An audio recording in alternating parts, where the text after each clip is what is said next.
Are you sitting there watching TV and you hear this sound? Your toilet loses some water. Well, we have to change the seal. Let me show you how to do it. Pretty simple, pretty easy. We can do this in no time. But there is one catch. You got to get a good seal. So let's take a look at what we got here and see what we got.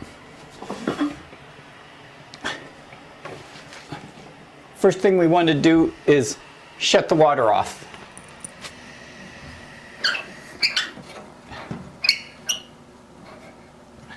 First thing we did is we ordered the seal. It just came.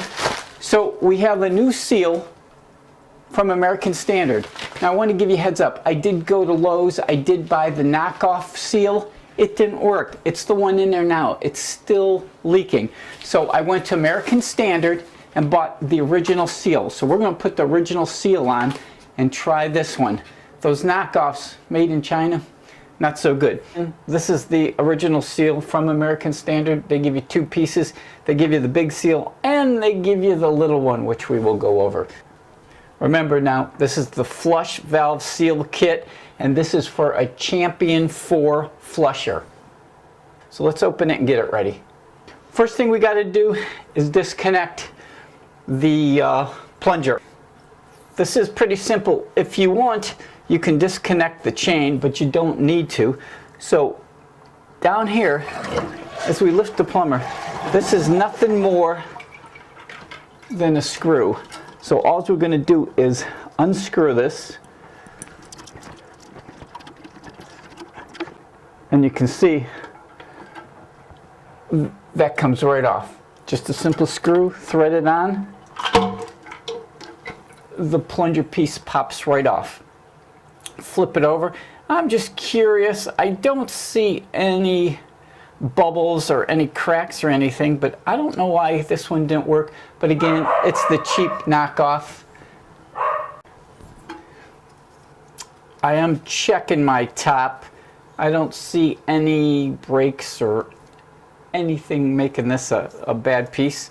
So we're going to take our seal, flipping it over and checking it out. It looks like it's the same on both sides, so it doesn't matter how you put it on. And now we're going to seat it. We're going to put it on there and make sure it's tightly fit.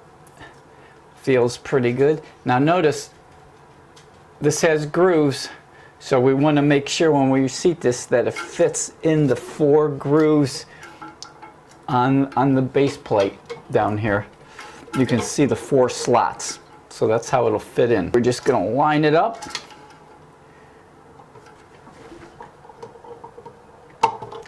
And put it on. Okay, I think that'll work.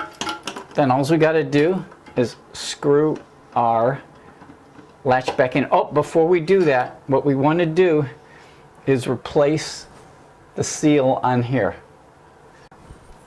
So we just want to take the old one off. Okay. So we have the old one off, and we want to put the new one on that came in with our kit. It's just a matter of lining it up, and you'll see the grooves that it should go in. There you go. Make sure it's level and set, and we're ready to screw it in. So now we just got to go down here, screw this in. As you're screwing it in, you're going to come to a point where you're going to hear a click. And you want to get it past the first click. Okay, I had a good click. Now we got to make sure those are lined up. Okay, that looks pretty good. And I think we are ready to turn the water back on. Pull the old seal out. Let's turn the water on and check the flow. Okay, I had a little leak and it was not seated, so I did reseat that. I'm gonna check this again. Okay, that seemed to pop in there better. Turn the water back on. and we can see the water already popping over the seal. So it's sealed it so much better. I am going to cheat here. I'm going to lift the valve up to stop the water. Now I want to listen for leaks. Just listening, just want to check it. I don't hear any, so I think we could be in good shape. So I'll turn the water back on, let it fill up, and we'll watch it again.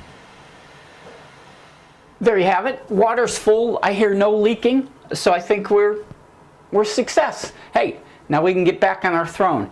But I don't know why the knockoff didn't work. I'm still puzzled on that. They seem to be the same thickness, same size, but hey, who knows? Ordered it from American Standard, go directly to the company. Hey, hope this helped you. Hope you learned something. Thanks for watching. I'm Ken Deininger with another backyard project. Let's complete the job. Voila, the throne is ready.